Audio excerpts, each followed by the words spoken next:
संबंध एक सहारा होता है जीवन का, और संबंधी वो होते हैं जिनसे आवश्यकता पड़ने पर सहायता मांगी जा सके, जिन पर विश्वास किया जा सके कि बुरे समय में वो हमारे काम आएंगे।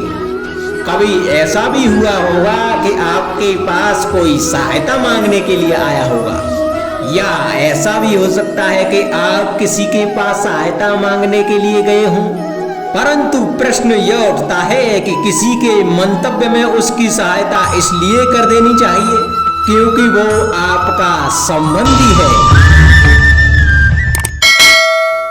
अब आप कहेंगे कि ये कैसा प्रश्न हुआ? तनिक सोचिए, एक अस्त्र बनाने वाला जब अस्त्र बनाता है तो ये अस्त्र किसको देना है, ये अधिकार उसी के पास होता है। वो चाहे तो ये अस्त्र किसी को भी दे सकता है, वो एक सैनिक को भी दे सकता है या एक डाकू को भी, और यही अस्त्र दो भिन्न काम कर सकते हैं। यदि डाकू के हाथ में आ गए तो वह इनका भय दिखाकर लोगों को लूटेगा, निरपराधों का रक्त बहाएगा, अर्थात सहायता करने वाले की भी अवस्था कुछ ऐसी ही होती है। इसलिए किसी की सहायता करने से पूर्व ये विचार कर लेना आवश्यक है कि किसे क्या, कब और कितनी सहायता देनी चाहिए कि उसका दुरुपयोग ना हो। यदि आपकी सहायता से कोई अधर्म हुआ तो उसके उत्तरदायी आप ही होंगे। जीवन में कई बार ऐसे अवसर भी आते हैं कि आप लोगों से मिलने जाते हैं और उनसे कुछ आकांक्षाएं भी रखते हैं, और कई बार जीवन में ऐसे अवसर भी आते हैं कि लोग आपसे मिलने आते हैं। इसलिए अतिथियों का सम्मान करने से पूर्व सदा कुछ बातों को स्मरण रखना आवश्यक होता है। यदि कोई आपसे मिलने आ सकता है तो उसके 3 कारण हो सकते हैं। पहला कारण होता है भाव, दूसरा अभाव और तीसरा प्रभाव। तो जैसा अतिथि उसको वैसा ही सम्मान दें। यदि आपके पास कोई भाव से आया तो उसे केवल आपका प्रेम चाहिए, आपका सानिध्य चाहिए, और यदि कोई अभाव में आया तो उसकी उतनी सहायता अवश्य करें कि जितनी आप करने में सक्षम हो, परंतु उतनी भी ना करें कि वो आपकी सहायता का दुरुपयोग कर बैठे।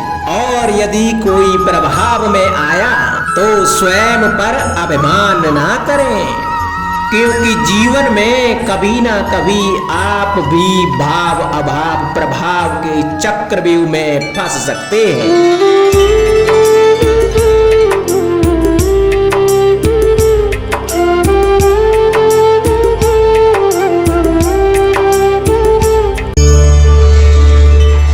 कभी आप ब्रह्म मुहूर्त में जगे हैं?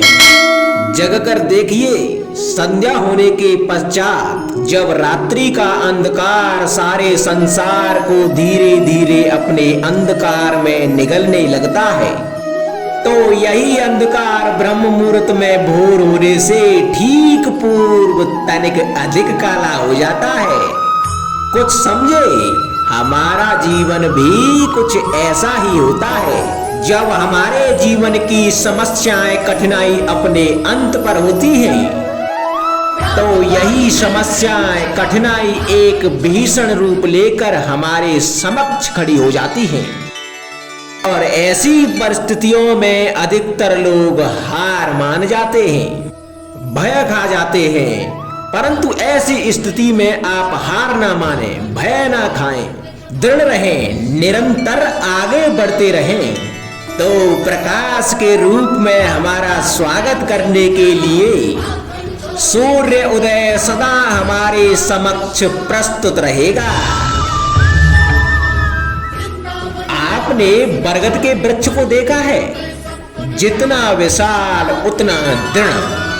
पतझड़ में वो सूख जाते हैं परंतु दुर्बल नहीं होते, टूट कर गिरते नहीं, और उसके विपरीत दलदल में उपजे वृक्षों को देखें, वो दिखने में तो हरे भरे होते हैं, परंतु इतने दुर्बल होते हैं कि जलधारा के हल्के से वेग से वो गिर जाते हैं। परंतु ऐसा क्यों होता है? इसका कारण है जड़ें।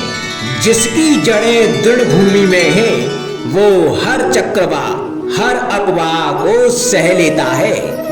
जो दलदल में है, वो स्वयं की जड़ों को दुर्बल बना लेता है।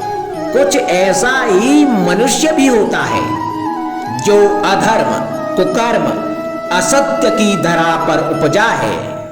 वो कठिन समय की एक मार भी नहीं सह पाता।